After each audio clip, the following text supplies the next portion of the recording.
Assalamualaikum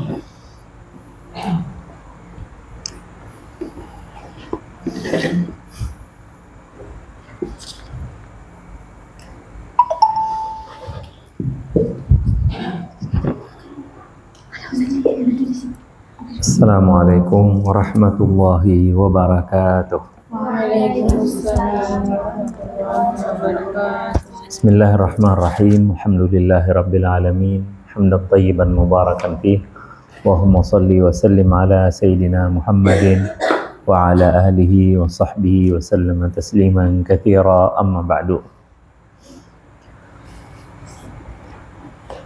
Alhamdulillah, segala puji dan syukur senantiasa kita haturkan kehadirat Allah Subhanahu wa taala atas segala nikmatnya.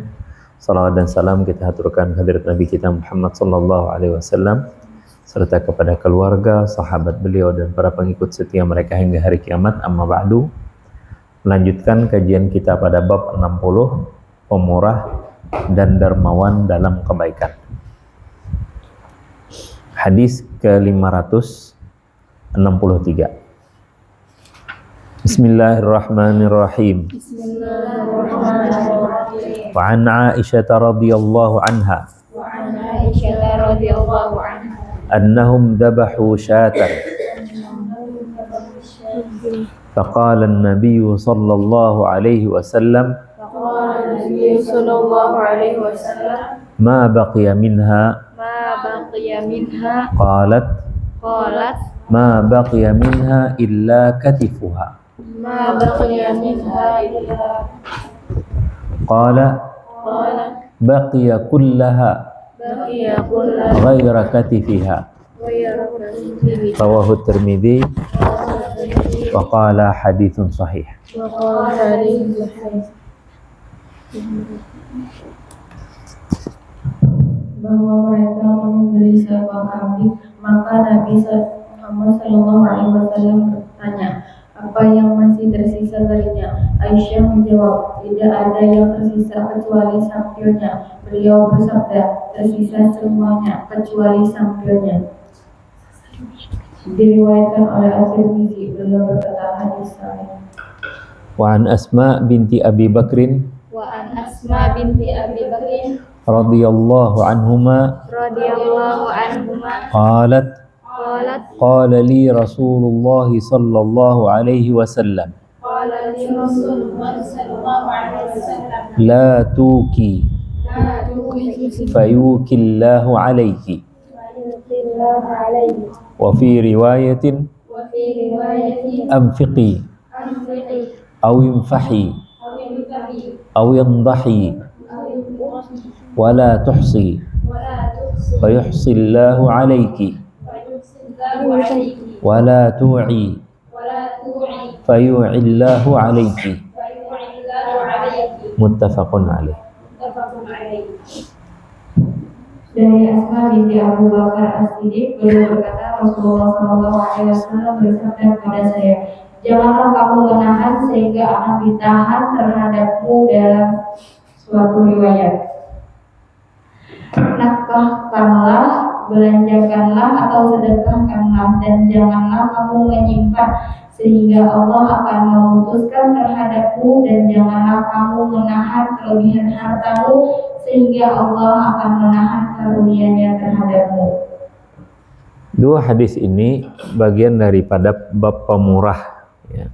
Jadi orang yang pendarma, bahwa apa yang kita makan, yang kita minum, atau yang kita berikan itu kada habis. Ya, justru kebalikannya, yang kita tahan itulah yang kada baik. Makanya Nabi ketika tanya kepada Siti Aisyah, apa yang tersisa? Ujar tadi, tersisa sampilnya lah. Sampil itu bahu mungkin lah, bahu kambing. Bahu kambing itu sedikit dagingnya, tapi yang terbaik. Makanya lemaknya kurang dan sebagainya. Makanya Nabi itu suka makan bahunya. Nah, jadi Nabi bertanya, apa sisanya? Sisanya bahunya ya Rasulullah. Jadi Nabi, semuanya ada, sisa bahunya. Ya, jadi dibaliklah pemahamannya. Nah, lalu di hadis Asma, Rasulullah mengingatkan kepada kita agar kita tidak kikir, ya. Tidak kikir, jangan ditahan-tahan, khususnya di masalah makanan, ya. Jadi kalau kita ada makanan, makan aja, bila kada habis berikan ke tetangga, atau sedikit berisi, malah dianjurkan banyaki kuahnya. Ayo, ini Nabi menyuruh kita malah walaupun sedikit kita masih bagi-bagi. Nah, kalau apalagi kayak kita zaman sekarang berlebihan malah. Jadi yang kita makan ada tersisa, kadang kita bagi-bagi. Jadi kita usahakan kalau bikin makanan itu yang sekiranya sesuai dengan jumlah orang di rumah, orang yang mau makannya. Jadi kalau kita masak di rumah itu misalnya 3 orang, ya cukup 3 orang. Ya. Jadi jangan bila berlebihan, ada lebih, segeralah kita berikan kepada tetangga-tetangga. Dan itulah yang menjadi prinsip global sekarang ini. Jadi kada hanya prinsip Islam, tapi global sekarang ini berprinsip sedemikian ini. Jadi orang-orang Indonesia waktu kami makan di Jerman, makanan di warung, jadi keenakan. Jadi rupanya orang tuh menjual porsi itu memang cukup sugin kanyang gitu. Dan kanyangnya ini biasanya tanggung. Artinya dimakan 2 kekanyangan benar, dimakan sebuting belum kanyang. Dan itu yang sunnah daripada sunnah Rasulullah. Kita tuh makan kada boleh kanyang benar, atau kanyang sedikit kanyangnya lagi. Ada lagi lah space untuk anak makan apa lagi lah. Apalagi yang bertahap-tahap itu makan kan. Pembuka, hidangan utama, hidangan penutup lah. Apa istilahnya, dessert ya. Oh, dessertnya lagi apa. Apalagi makanannya kayak gitu, nggak boleh kita makan banyak. Nah, jadi bila sudah ada orang ini ketika makan, mereka merasa oh enak katanya, ya, pesan lagi. Nah, pesan kedua kali ternyata mereka kada habis. Itu pemilik warung marah-marah. Kenapa kalian jadi pesan lagi kok nggak dimakan? Harus kalian makan nih, dibuang katanya. Nah, padahal banyak lagi orang yang membutuhkan. Menurut data PBB, waktu Hari Pangan Sedunia, itu di seluruh dunia ini terdapat 3 juta orang yang tidak tahu besok makan apa. Jadi dia sekarang makan, dia nggak tahu besok harusnya makan nggak, saking apa miskinnya. Ya. Sudahnya yang negara-negara perang seperti Palestina dan lain-lain, negara Afrika. Jadi kita sebagai seorang Muslim harus kita punya sikap ini, dan kita tunjukkan kepada dunia. Ini kami sikap agama kami malah. Yang kalian anjurkan tuh agama kami sudah mengajarkan sejak lama, 1400 tahun yang lalu sudah Nabi kami mengajari kami ini. Ya. Nah, jadi bila kita makan itu ada lebih, lalu ada lebih ini kita perlu belajar lah. Orang-orang Arab itunya makan dulu, sisanya hanya dijulung oleh orang. Nah, kalau kita orang Indonesia tidak, kita melihat aja, oh ini makanan kayaknya aku kada habis, ya, nah, potong, udal, berikan ke orang, biar orang Banjar makanan kada tauna. Hanyar kita mau makan yang secukupnya kita. Nah itu banyak orang Indonesia yang jadi pembantu, menjadi supir di sana nangis. Kenapa? Karena dia merasa terhina, seolah-olah dia makan sisa. Nah ini kada paham lagi orang Arab. Jadi kita orang Indonesia harus melajari. Ya, seharusnya tidak seperti itu kalau hendak memberikan. Dan anehnya kalau pencari datanya di Google, negara nomor 1 di dunia namanya hadrut ma'am, artinya buang-buang makanan. Itu nomor 1-nya tau lah, Arab Saudi. Nomor 1-nya Arab Saudi, negara Islam tuh. Indonesia nomor berapa tahu? Nomor 3. Celaka juga kita nih. Wah, berarti orang Indonesia ini pembuangannya di makanan. Makanya sampah organik itu banyak. Ya, selain sampah plastik, sampah organik. Sekarang ini pemerintah sudah kada mau lagi menerima sampah organik. Ya, kalau sampah organik, jar Pak Wali Kota itu buang udah di anu pian aja, di buncur rumah pian aja. Ya, jadi kalau ada tanah kosong buang situ ulah anu pian, apa istilahnya pullback. Jadi ada wadah khusus ya untuk kita numpuk makanan organik yang dari sisa-sisa makanan dan sebagainya, biar aja di sana membusuknya, nanti menjadi kompos. Ya, pemerintah ada mau menerima itu makanan organik. Ada apa sampah organik. Ya, mereka mau kalau kayak botol, kayak plastik, karena itu bisa didaur ulang. Nah, jadi nasihat Nabi luar biasa lah. 4.400 tahun yang lalu Nabi sudah memberikan kita nasihat. Lawan dari pengalaman, kalau kita itu memalar-malar makanan, ya sisa ada lebih lagi, lalu kita simpani buat di kulkas ya. Besok dipanasi lagi. Karena kan habis panasi pulang. Nah, itu ternyata ada baik. Ya, itu berbahaya, bisa keracunan yang mau makan. Nah, itu yang MBG nih. Nah, kenapa jadi terjadi keracunan? Karena kelamaan dimakan, baru dimakan. Nah, jadi walaupun di kulkas ataupun pakai mesin penghangat, itu paling 2 jam 3 jam yang boleh kita makan. Makanya kalau makanan-makanan yang kayak MBG itu kada boleh dimakan dibobulik, kayaknya hanya dimakan udah bisa. Ya, jadi racun.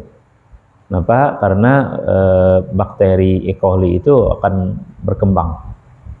Nah, makanya kalau hendak memasak itu, apalagi hendak menghidangi tamu dan sebagainya, bagusnya jangan terlalu jauh, terlalu lama. Ya, kita kada tahu si tamu kapan datangnya. Ya. Wa an Abi Hurairah radhiyallahu anhu. وعن أبي هريرة رضي الله عنه أنه سمع رسول الله صلى الله عليه وسلم يقول أنه سمع رسول الله صلى الله عليه وسلم يقول مثل البخيل والمنفق مثل البخيل والمنفق كمثل رجلين عليهما جنة من حديد من ثدييهما إلى تراقيهما فأما المنفق فلا ينفق إلا سبغت أو وفرت على جلده حتى تخفي بنانه وتعفو أثره وأما البخيل فلا يريد أن ينفق شيئا إلا لزغت كل حلقة مكانها فهو يوسعها فلا تتسع متفق عليه.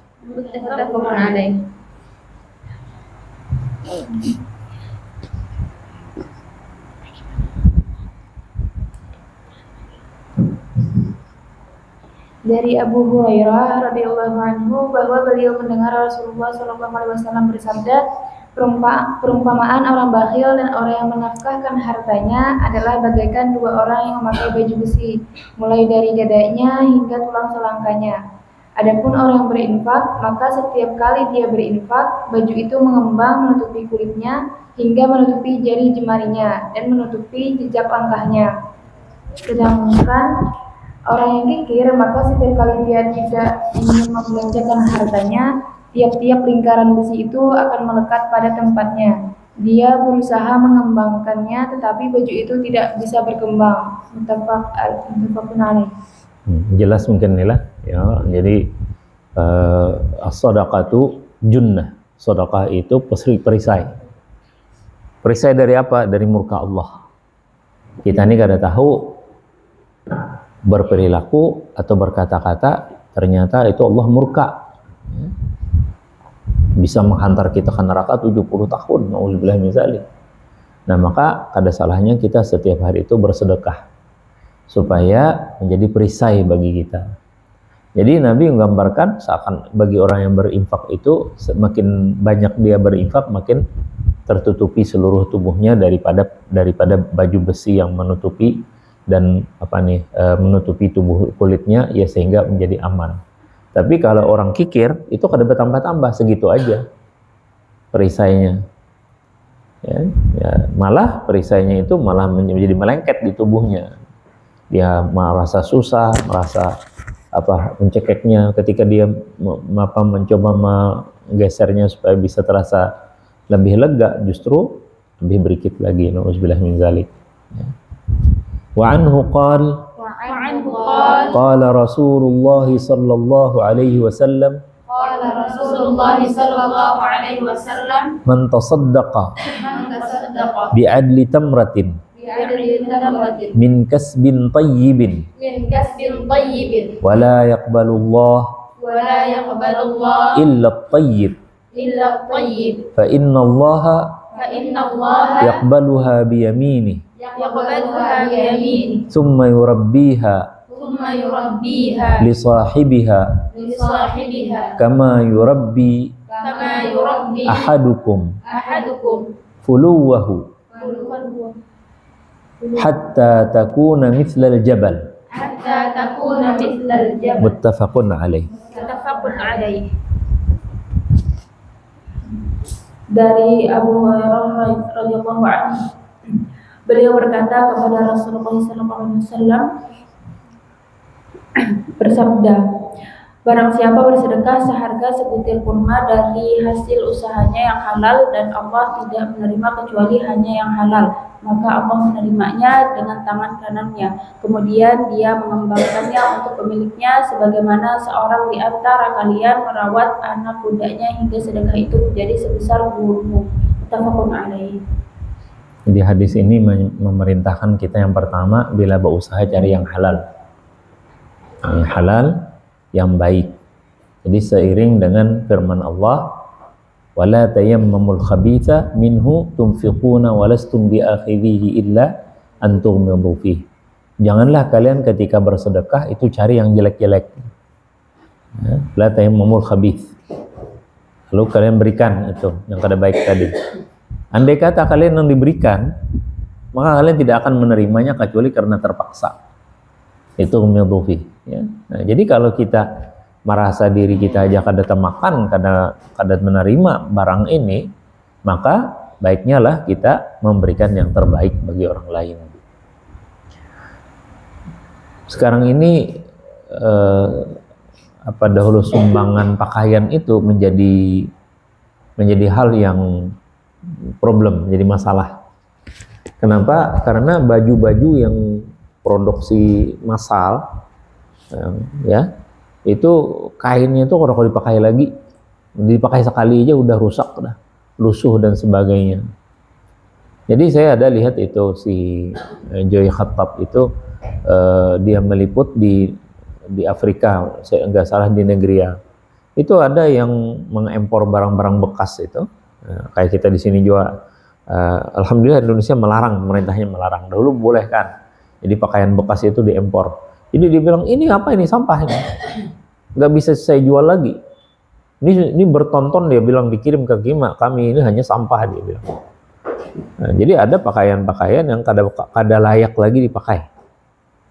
Nah, makanya ide istilahnya trapping kah? Artinya baju yang kada kita tak pakai lagi kita berikan kepada orang lain yang bisa menggunakannya. Itu kada berhasil, kenapa? Karena tadi kualitas kainnya itu jelek, ada bagus.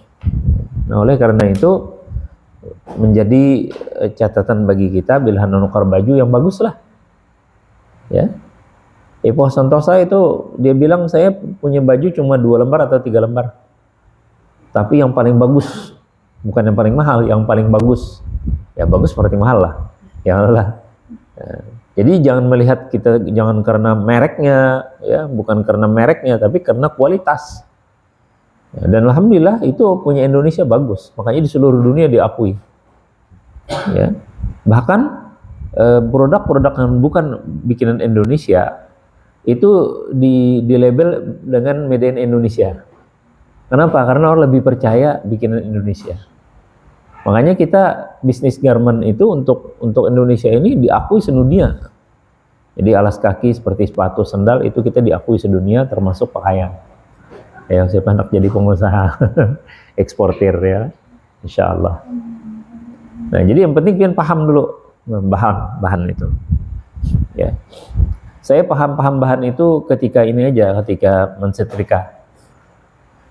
Jadi baju gamis ini set digusuk langsung jadi keras, jadi plastik, kayak plastik itu keras. Jadi jar mama ikam mendak apa garang nih listrik, kalau listrik di Arab itu kan kecang benar. Ternyata tak andak di katun. Katun anak baju kita ini langsung hangit. Nah, itu harusnya silk. Nah baru kita kenal, oh ini silk. Silk itu bahan dari turunan dari produk petrol. Jadi minyak bumi itu itu ada bahan yang melahirkan semacam zat apa itulah yang diolah bensin, aspal dan sebagainya. Ada nanti turunannya itu yang jadi kita plastik. Nah lalu plastik itu entah kayak apalah kemampuan orang industri, lalu dicampur lawan katun. Biasanya kalau katun itu kan dari pohon, dari kapas. Nah itu bila dipakai nyaman dingin, tapi rancak mana rumuk. Ya Allah, setrikanya pun tuh kita harus setrika panas benar, hanya mau licin. Itu kan bila sudah licin, anda kadi lamari kumal lagi. Nah lalu ada teknologi dicampurnya dengan tadi apa istilahnya polistron apa ngarannya itulah, itu dicampur dengan katun tadi sehingga dia dingin dipakai tapi terlihat bagus mengkilap dan sekali gosok aja kada susah. Nah itu perlu kita paham ya, supaya apa harapannya kalau kita baju yang kita pakai sekarang ini nantinya kada sedang lagi lah kita pakai, ya paling kada kita kalau kita bariakan dan orang kita memberiakan ke orang itu masih layak ya. Kalian harus tahu rezeki kita tuh di 3 aja, yang kita minum, kita makan dan kita pakai, sisanya titipan. Jadi nikmatilah yang 3 hal ini. Tapi enak makan, silakan saya makan yang berkualitas, yang bagus-bagus. Mungkin mampu, ya.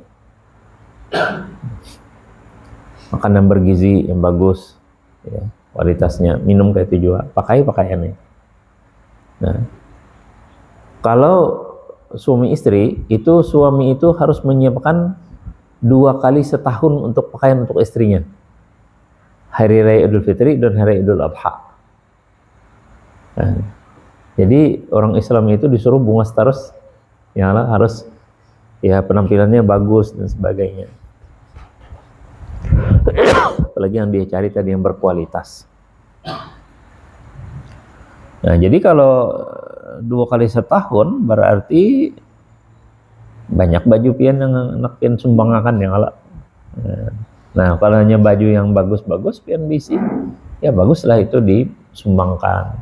Apalagi kita ini kalau lagi anum-anum usia di bawah 30 tahun masih kurus-kurus, langsing-langsing. Tapi kalau udah 35, udah lama kada terpakai lagi itu. Ya Allah. Dan kita bagus Indonesia ini punya budaya hemat tuh masih ada. Misalnya baju pengantin. Kalau di negara barat, termasuk negara Arab, itu baju pengantin tuh kenang-kenangan bagi mereka. Jadi baju pengantin tuh yang harga mahal luar biasa tuh, mahalnya itu disimpan. Artinya nanti akan dipakai. Kapan nantinya begitu anak dipakai, udah gendut orang ada cuma kada muat lagi. Anaknya ada mau juga memakai, ada mau lah itu baharinya jadul. Jadi kalau kita di Indonesia kada disewakan. Jadi misalnya minta bikinkan baju lawan penyewa pakaian pengantin, pian jar anak memakai hanyari kah jar. Lain tentu harganya lawan yang sudah dipakai.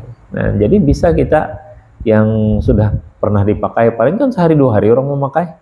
Ya kita pun memakai dong, penjualan untuk sehari aja juga acaranya. Hadis yang terakhir ini agak panjang, saya langsung aja terjemahkan. Dari Abi Hurairah radhiyallahu anhu, dari Nabi SAW, Nabi berkisah. Ada seseorang lagi berjalan di padang lapang, padang pasir. Lalu dia mendengar suara di awan. Lalu di awan itu terdengar suara istihadiqata fulan. Hujanilah kebun fulan bin fulan ini. Lalu awan tadi turun ke kebun orang tadi dan dia turunkan airnya, padahal tempatnya itu harrah. Harrah itu apa istilahnya, tanah bebatuan yang keras, dikarenakan zaman dahulu terjadi letusan gunung berapi lalu dingin. Nah itu biasanya berlubak-lubak. Nah, artinya air itu kalau di hujan itu air itu tergenang. Ini bisa dipakai nanti oleh si tukang kebun. Jadi dia mengambil karena banyu dari situ. Nah. Maka yang lubang-lubang tadi penuh dengan air. Ya. Lalu air itu netes, mengalir. Nah. Lalu orang itu melihat, oh air ini mengalir, ada seseorang lagi mengarahkan air tadi untuk memasukkan ke kebunnya dia. Lalu jar orang tadi, wahai Abdullah, siapa nama pian? Wahai hamba Allah, siapa nama pian? Maka orang itu menyebut, namaku fulan bin fulan. Ternyata nama orang ini persis dengan apa yang dia dengar di awan tadi.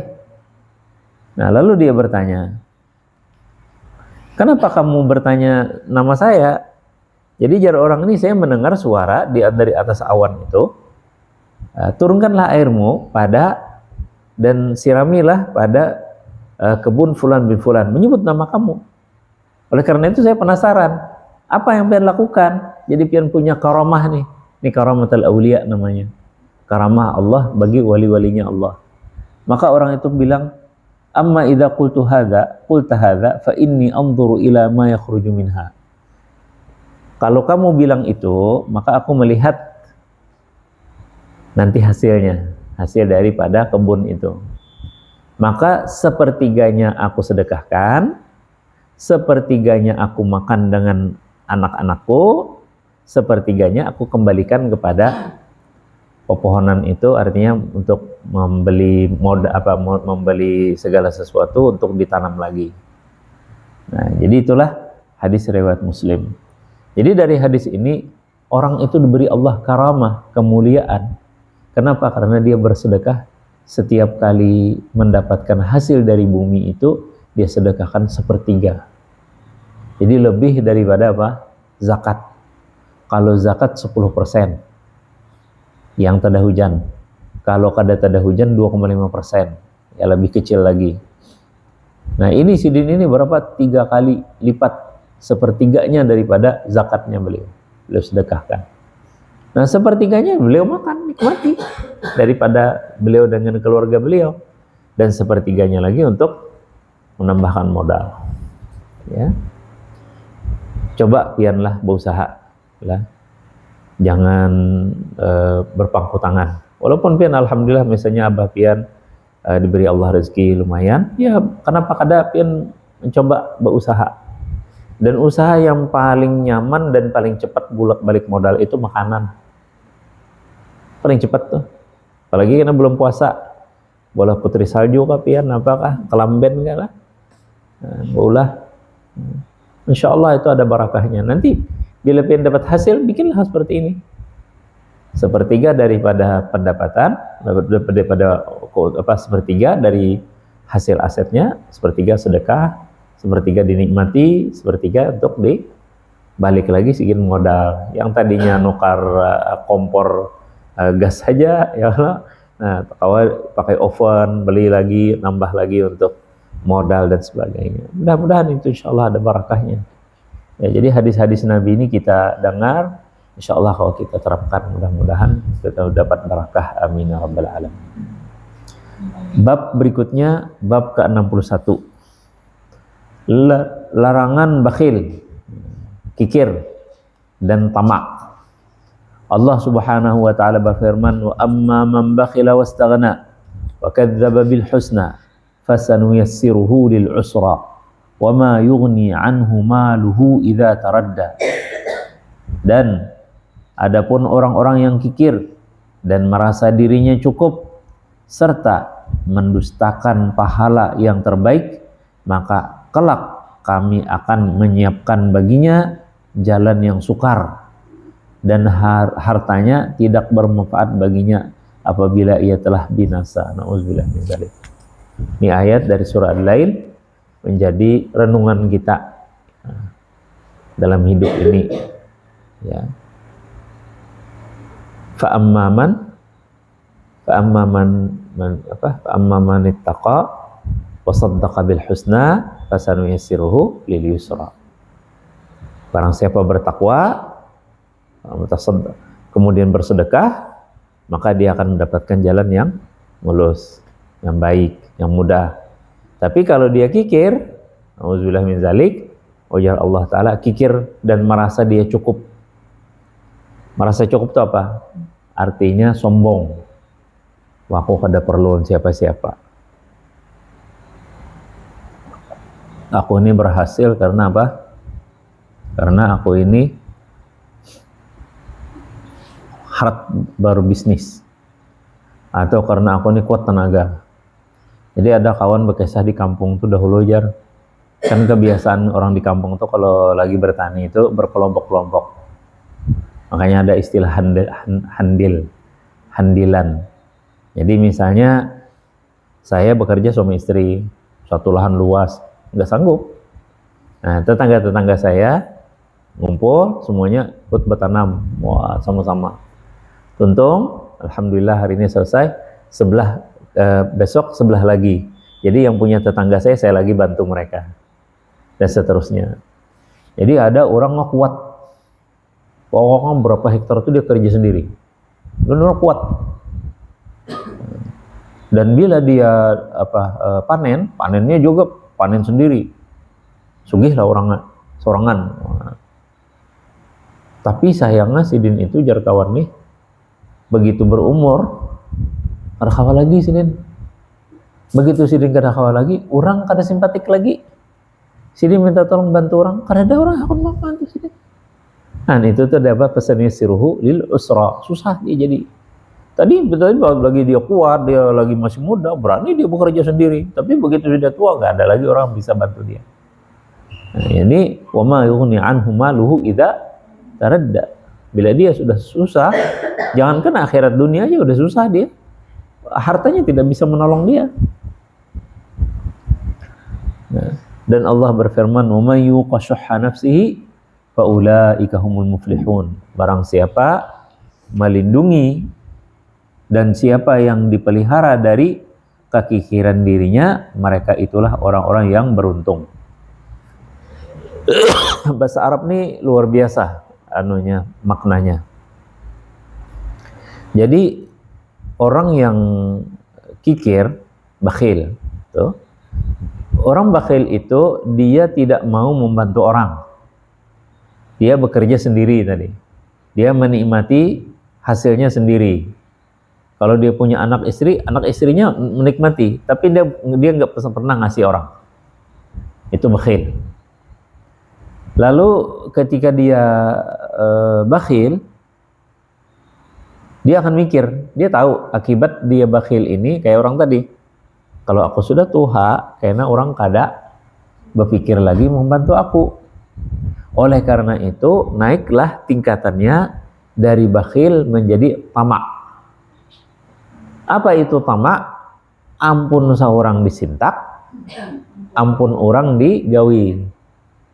Jadi orang yang berkelompok-kelompok tadi kan biasanya orang pada asing-asingnya, ada yang bawa iwak, ada yang membawa nasinya, ada yang bawa lauknya dan pauknya kan, makanan orang. Di sini ungut-ungut aja di pinggirnya. Bila orang sudah makanan, apalagi orang Indonesia ini kan kebiasaan tadi, ada lebihan. Nah, yang lebihan sih dimakani. Auzubillah min dzalik lah. Itu kikir ngarannya. Kikirnya apa? Menjadi tamak. Jadi sini kada boleh, kada memasak, larang jadi aku ada masak dulu. Dan orang-orang tamak ini nih cerdik orangnya, otaknya jalan. Jadi jar si Paloy lah, saruan kada diundang orang. Ya orang bejurut, anak kemanaan ya, anak saruan ya tahlilan di wadah si anu. Oh ya kah ya. 4 dia sih berjalan soalnya. Ya orang apa pian 4 nggak ada diundang. Kan aja, kan aku diundang aja oleh orang tuan rumah aja. Kenapa pian yakin benar? Jadi sini duduk di luar TR berdiri, orang bacaan Yasin, tahlil, tuntungan Allah. Mbak tuh jari tuan rumah, yang di luar masukkan. Nah, aku diundang sih dan 4 jam makan. Lain lagi bungkus. Ya kalau itu kalau di YouTube itu kita melihat video aja tertawa. Nah, Jesiden, ada apa buat Siden, ada anggur buat Siden, ada apa yang buah-buahan orang nih, ada wadai buat Siden. Rupanya kawan di sebelah ini jahil juga. Begitu dia lihat tariknya buat Siden ditapih Siden. Makanya mencari nah jadi mana. Ya. Kalau bebinian kada tanggung-tanggung lagi, betas sekali nah. Mana orang buati. Jadi itu sudah namanya tamak. Orang-orang tamak ini kaya apapun kayanya dia tetap merasa miskin. Makanya dia di hadapan ibu-ibu saya bilang dunia ini serba salah. Ada orang miskin hendak sugih, ada orang sugih hendak miskin. Oh, masa guru adalah jar itu. Ada jar kita Bob Sadino. Bob Sadino itu orang sugih. Hakon aja sini bejual mie ayam mau gerobak seluruh handap sih dan bejual kaos singlet aja. Nah, kenapa pian bejual apa nih mie goreng di sini aku bosan kaya. Jadi jadi kita ada orang kaya bila ada orang kaya merasa miskin, nggak ada sugih-sugih itu orang. Nah itu adalah tamak tadi. Ada orang, masya Allah bisa duit 3 miliar. Jadi kawan ini mau aja ini untung aja dapat duit 3 miliar sugih dapian nih jar. Ada aja. Aku kada sugih lagi. Kenapa? Ada kawanku tuh bisa 7 miliar. Jadi aku ini miskin. Nah itu orang kaya ngaku miskin. Jelek banget itu. Nah itu sudah tamak. Satu tingkatan lagi. Nah ini syah namanya. Ini ngeri nih. Syah itu dia tidak pernah memberi orang, dia berharap orang lain memberi dia, anaknya aja kada dibarinya. Kalau bisa anaknya tuh mencari. Jadi ada ibu-ibu sini benar atau uling benar. Kenapa Cia? Aku kemarin lihat si tadi. Kasihan melihat maras anaknya datang jauh-jauh minta duit dibarinya 2.000. Karena aku kasihan, aku tambahi 2.000 pulang. Sakanya mengiau dia anak tadi. Sini aja. Kenapa? Mana duit 2.000-nya aja. Jadi yang dibarinya 2.000 tadi kada jadi. Kamu sudah juga dapat insidin kalau aja. Nah. Dan yang kaya ini lah, orang yang kaya ini kita temukan di Banjar. Ternyata di negara maju pun kayak itu. Ada orang syahih. Ada istilahnya kayak di Amerika tuh ada tips, ya lah tips. Jadi kita kalau minta jasa atau apa itu kita memberi duit pulang. Ya, kadang-kadang memberi duitnya ya lumayan. Itu sampai 15% daripada harga. Bayangkan 15% berapa itu tipsnya. Jadi ada perusahaan-perusahaan yang kikirin ini, syah ini, karyawannya itu kada digajinya. Ya kamu kada bergaji, kamu dari tip aja, kamu dari tip yang sugih ini. Nah, tamak luar biasa. Itu namanya syah. Nauzubillah min zalik. Nah, orang-orang yang semacam ini bisa nampaknya kaya, tapi selalu dia merasa miskin. Selalu dia dalam kekurangan. Selalu dia merasa sengsara dan hidup paling sengsara.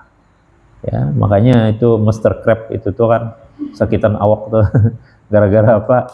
Duit sini dibuat sini dalam tilam sini, makanya sakitan awak karas. Nah itu semua itu mah tujuannya menyinggung orang-orang yang kayak itu. Nah, jadi kalau kita kawa menjauhi syuh ini daripada diri kita, maka kita beruntung. Nah, kayak apa supaya kita menjauhkan syuh itu? Zakat. Makanya kita disuruh berzakat fitrah. Ya Ustaz, zakat fitrah itu hampir seluruh muslim itu wajib. Kenapa? Karena syaratnya bila dia cukup makanan untuk sehari semalam, dia harus berzakat. Dan insya Allah kadada orang Indonesia yang kadada bisi makanan untuk sehari semalamnya. Nah, lalu pian dari berzakat fitrah, coba pian berzakat mal. Zakat mal sekarang ini harga emas 2.200.000. Saya hitung 85 gram, nisabnya menjadi 180 juta, 187 juta. Hanya pian berzakat. Berapa duit pian ini? Ya lumayan ya, setelah 5 juta. Masih yang jauh benar. Ya Allah, yang bujunya aja dulu 187 juta. Nah 7 juta barang lu pian kejar. Jadi silahkan Anda bercita-cita, berdoa, ya Allah, jadikan hamba ini menjadi seorang muzakki yang berzakat. Di samping doa ada usaha. Usahanya apa? Bersedekahlah seapapun, sedikit apapun. Apalagi tadi pian bersedekah daripada pendapatan yang baik. Ya. Saya kaget ada orang Pakistan di Madinah tuh naik taksi 10 rial dari kampus kami ke Masjid Nabawi. Jadi begitu hendak sampai saya kasih dulu. Karena kalau sudah sampai kena di uber oleh polisi kan kada sempat bayar. Wah, terima kasih kamu bayar ya, dicium. Kenapa saya bilang? Ini kan duit halal nih dari mahasiswa, dia bilang. Nah, itu yakinlah saya duit kamu ini halal, luar biasa ajar kita. Nah, dia senang ketika kita beri kepadanya, padahal upah lah, upahnya dia daripada duit halalnya kita. Ya. Wa an Jabirin radhiyallahu anhu anna Rasulullah sallallahu alaihi wasallam qala ittaqudz zulm fa inna adh-dhulma dhulumatun yawmal qiyamah wattaqus syuh fa inna asy-syuhha ahlaka man kana qablakum hamalahum ala an safaku dima'ahum wastahallu maharimahum rawahu Muslim. Dari Jabir radhiyallahu an bahwa Rasulullah sallallahu alaihi wasallam bersabda, takutlah terhadap perbuatan zalim, karena sesungguhnya kezaliman itu adalah kegelapan-kegelapan pada hari kiamat. Dan takutlah dari sifat kikir, karena kikir telah menghancurkan orang-orang sebelum kalian. Ia menyebabkan mereka menumpahkan darah sesama mereka dan menghalalkan apa yang diharamkan oleh Allah kepada mereka. Diriwayatkan oleh Muslim. Mudah-mudahan Allah jauhkan kita melakukan kezaliman. Apa itu zulm? Definisi zulm apa? Meletakkan segala sesuatu tidak pada tempatnya. Kopiah singin bantak di kepala, ditendang-tendang, zalim ngarannya. Ya. Serudung diulah, pel-pelan. Lah, udah boleh. Itu. Nah, itu zulm sudah. Apalagi zulm itu mengambil hak orang lain. Ya, jadi zulm itu bisa kita ini menzalimi diri kita sendiri. Bisa juga dengan orang lain. Kalau kita menzalimi, kalau kata zulm itu lebih luas daripada kata mujrim. Jadi kalau pian baca di Quran, wallahu la yahdil qaumal zalimin dengan wallahu la yahdil qaumal mujrimin. Itu terjemahannya bahasa Indonesia sama. Allah tidak beri hidayah kepada orang-orang penganiaya. Padahal itu beda dalam bahasa Arab. Jadi wallahu la yahdil qaumal zalimin, orang zalim itu bisa aja dia menzalimi dirinya sendiri. Ya, saatnya kita untuk tidur, istirahat, kada guring kita. Ya, kita paksa dengan alasan ada tugas dan sebagainya. Ya. Kita lapar, kita tahani dahulu, alang-alang, kaina gen makan. Akhirnya itu kita menzalimi diri kita sendiri.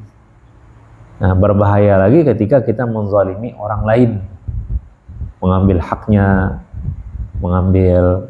haknya dari yang seharusnya dia miliki, baik itu barangnya, baik itu nama baiknya dan sebagainya. Nah, lalu ada orang yang zalimnya ini menjadi gelap benar.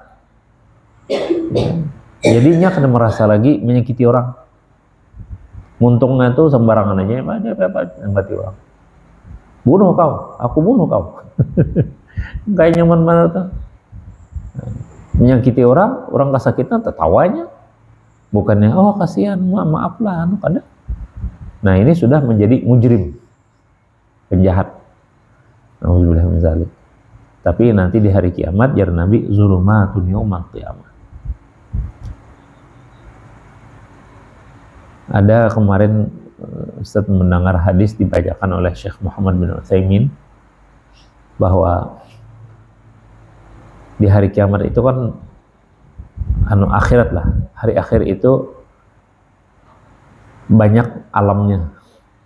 Jadi kalau kita di dunia ini, kalau kita padahkan alam bisa jual lah.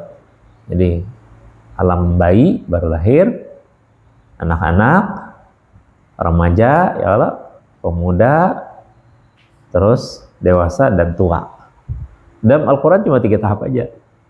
Wallahu khalaqakum min dha'fin, tsumma ja'ala min ba'di dha'fin quwwah, tsumma ja'ala min ba'di quwwatin dha'fan wa syaibah.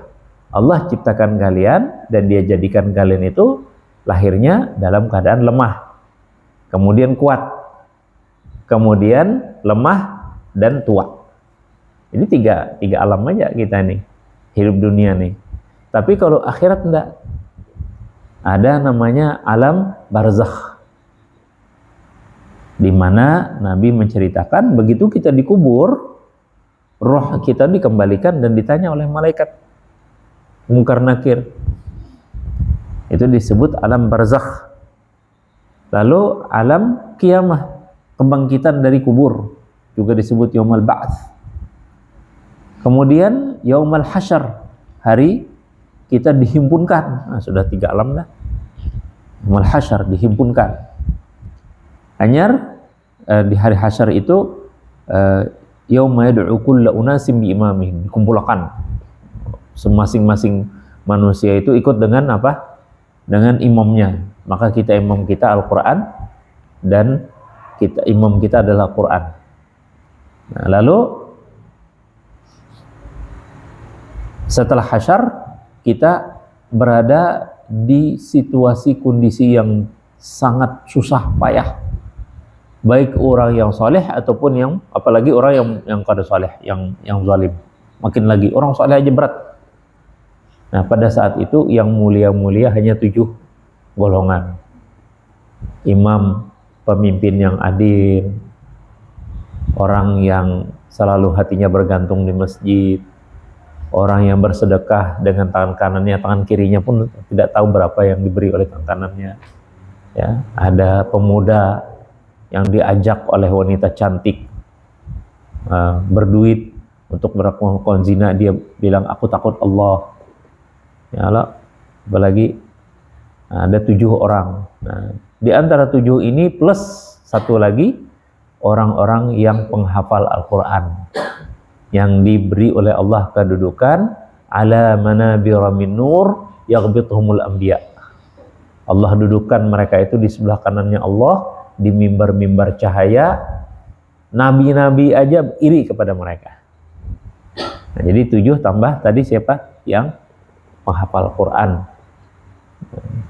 Lalu setelah itu kita semuanya mencari apa? Syafaat. Nah, lalu mendapat syafaat Rasulullah. Setelah kita mendapat syafaat Rasulullah, maka kita kemudian memberi syafaat lagi kepada orang lain. Tapi setelah mendapat syafaat Rasulullah berdahulu menyeberang Siratal Mustaqim. Beliau menunggu kita di halaman surga. Di halaman surga ada Haud al-Kautsar, telaga al-Kautsar. Nabi nunggu kita di situ. Karena kita ini bergeraknya lambat, maka Nabi menunggu kita sampai di penghujung Shiratal Mustaqim. Kenapa jadi lambat? Karena kita setelah tadi dapat syafaat, kita dihitung amal ibadah kita, disebut Yaumal Hisab. Dihitung. Dan alat perhitungannya kada pernah keliru. Besar, kecil, semuanya ada catatannya. Ya. Ma li hadzal kitabi la yughadiru saghiratan wala kabiratan illa ahsaha. Jadi jaro orang zalim, wah iya nih, gawat benar nih. Segala catatannya ada, halus ganal, ada semuanya. Karena ada yang lepas, semuanya ada catatannya. Lalu setelah hisab tadi, kita dapat catatan, lalu catatan tadi bisa dijulung ke kita, kitab sebelah kanan atau ke kiri. Mudah-mudahan kita menerima dengan kitab sebelah kanan. Wa amma man utiya kitabahu biyaminih fasawfa yuhasabu hisaban yasira. Wa amma man utiya kitabahu bishimalih fayaqulu ya laitani lam uta kitabiyah wa lam adri ma hisabiyah ya laitaha kanatil qadiyah ma aghna anni maliyah, hartaku enggak ada gunanya, halaka anni sultani, habis sudah kekuasaan. Nah, kitab-kitab yang kita terima tadi itu ditimbang lagi. Lalu jar Nabi, ada orang-orang yang datang bawa amal ibadah seperti gunung, tapi ternyata menzalimi si A, menzalimi si B, menzalimi si C, maka dibayarkan daripada pahala-pahala itu. Lalu akhirnya malaikat lapor, ya Allah, ini orang bujur tadi bawa banyak amalan yang ibadah yang dia bawa, sekarang udah habis, tapi masih ada yang nuntut. Gimana ya Allah? Ya Allah Ta'ala timpakan mereka, dosa mereka kepada dia. Nah itulah jar Nabi orang-orang muflis, orang-orang yang bangkrut. Nauzubillah min zalik. Jadi setelah mizan, lalu kita melangkah Shiratal Mustaqim. Shiratal Mustaqim itu membentang jembatan yang membentang di atas neraka. Nah ini ngerinya. Berapa alam sudah tadi? Sambil dihitunglah. Alam barzakh, alam qiyamah, al-ba'ats, alam hasyar, alam syafaat, alam hisab, alam mizan, alam menyeberangi Shiratal Mustaqim. Lalu orang-orang kafir gugur ke neraka, orang-orang beriman selamat. Lalu setelah itu mereka masuk di suatu tempat yang jar Nabi tadi, zulumatun yaumal qiyamah, gelap gulita. Saking gelapnya tangannya aja kada tahu, kita kada melihat. Tangan cantik di muka mata kita kada melihat, saking gelapnya.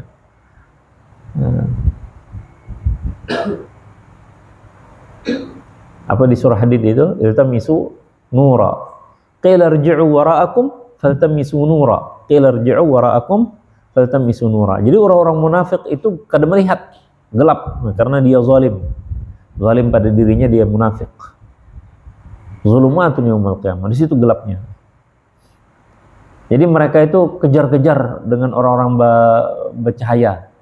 Nah, maka orang-orang beriman yaquluna rabbana atmim lana nurana waghfir lana innaka ala kulli syai'in qadir. Ya Allah, nuruhum baina aydihim wa bi aymanihim yaquluna rabbana atmim lana nurana waghfir lana innaka ala kulli syai'in qadir. Cahaya mereka di hadapan mereka, ajar Allah Ta'ala, bahkan di sebelah kanan mereka, di tangan kanan mereka, di hadapan mereka cahayanya. Mereka selalu berdoa, ya Allah, sempurnakan cahaya kami, sempurnakan cahaya kami. Khawatir juga, jangan-jangan mati, ya Allah, amun pajah cahaya ini kemana lagi kita nak tulak. Nah, jadi orang-orang munafik tadi kejar-kejar terus lawan orang-orang yang beriman yang punya lampu. Lalu ternyata orang beriman ini masuk ke daerah yang mengerikan, kayak api besar itu. Nah, lalu mereka berhenti. Babun batinuhu fihi rahmah wa zahiruhu min qibalihi al-azab. Jadi ternyata pintu itu di belakangnya adalah rahmat Allah. Tapi di depannya apa? Kayak api. Nah, kenapa mereka disiksa dengan ini? Karena mereka selalu apa? Berubah-ubah keadaan mereka. Maka Allah juga tipu daya mereka. Jadi ditipu oleh Allah. Wah, dikiranya ini api dan bahaya itu, mereka nggak berani ngejar orang-orang beriman yang pakai lampu tadi. Tapi ternyata orang beriman itu dia masuk sebelahnya adalah rahmat Allah. Itu namanya alam zulumat. Nah, setelah itu hanya kita sampai di haud. Sebelum haud ada lagi al-a'raf. Apa itu al-a'raf? Al-a'raf itu tempat tinggi antara surga dan neraka. Jadi mungkin khayal kita lah, kayak gunung gitu, di bawahnya neraka, nah ke atas lagi surga. Nah tapi mereka ini tengah-tengah nih. Ini orang-orang beriman tapi kada ingat minta maaf, minta ampun. Jadi dahulunya ustadznya hendak benar umpat berperang di Afghanistan. Karena menurut ustadz, kalau aku mati syahid langsung masuk jalan surga.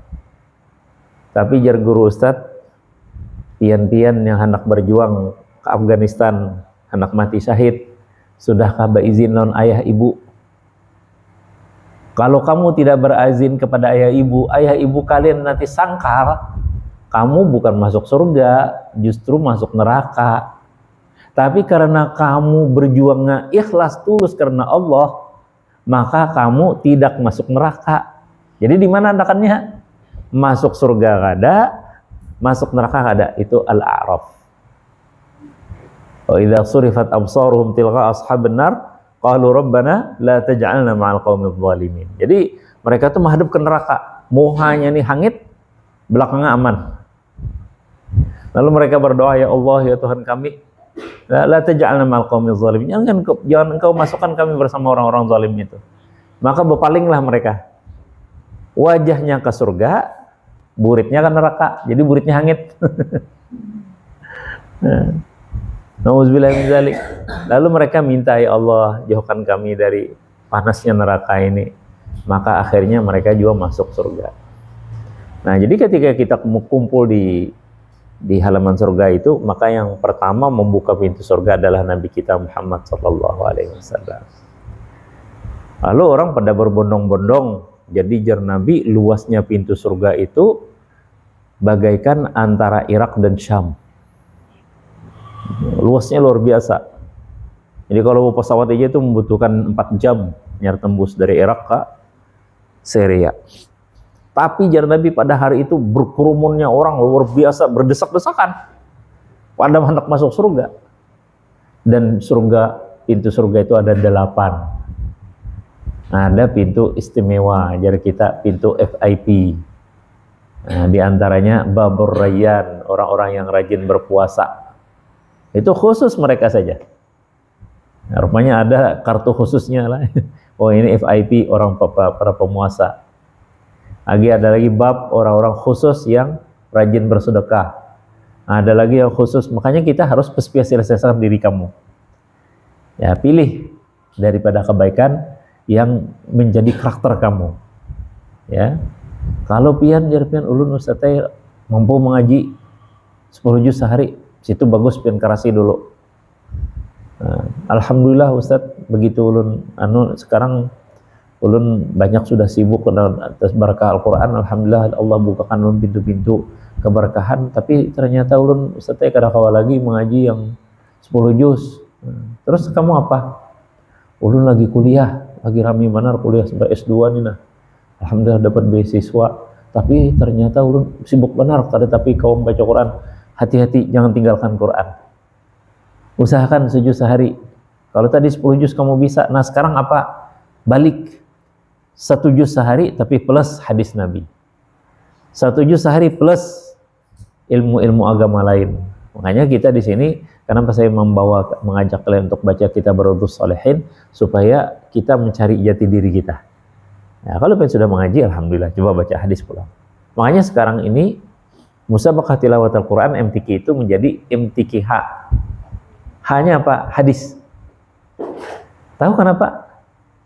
Karena orang-orang yang menghafal Quran itu, kalau tidak ada sentuhan-sentuhan salawat kepada Rasulullah, dia menjadi ekstremis. Makanya sumber ekstremis itu muncul dari mana? Dari orang-orang Arab Saudi. Makanya orang Arab Saudi sendiri yang membuat musabaqatul hadis internasional. Nah, karena dua kali, lalu digabungkan sekali lawan MTQ. Lalu menjadi musabaqat tilawatul Quran wal hadis. Itu. Dan Ustadz merasakan waktu Ustadz masih di Mekah menghafal Quran, sampai di Madinah menghafal Quran, itu apa yolah secara psikologis itu kita kada tenang. Kayak apa? Kayak banyak ambisi yang belum tercapai lah, ini harapan ini, kejar ini, kejar itu. Tapi begitu Ustadz masuk di fakultas hadis, yang harus kita menghafal hadis itu 250 setahun, jadi 4 tahun itu 1000 hadis, harus banyak membaca hadis, baca hadis arba'in, baca hadis al-Bukhari, Muslim dan sebagainya. Jadi guru kami itu melarang, kayak apa nih bobohan nih kamu nih, jarang sudah fakultas hadis kok hadis Bukhari kan habis. Wah, jadi harus ngejar membaca kitab hadis Bukhari. Sampai sekarang belum habis lagi. Ya, kenapa? Karena saya termasuk orang yang membaca hadis itu harus tahu maknanya. Nah, ternyata budaya-budaya kita di Indonesia ini, di pesantren-pesantren itu udah penting baca hadis itu pian paham, baca aja dulu, ada yang semacam itu. Jadi insya Allah kalau ini kita Riyadhus Shalihin babuhan pian kada sempat menghabiskan, tolong habiskan sendiri lah.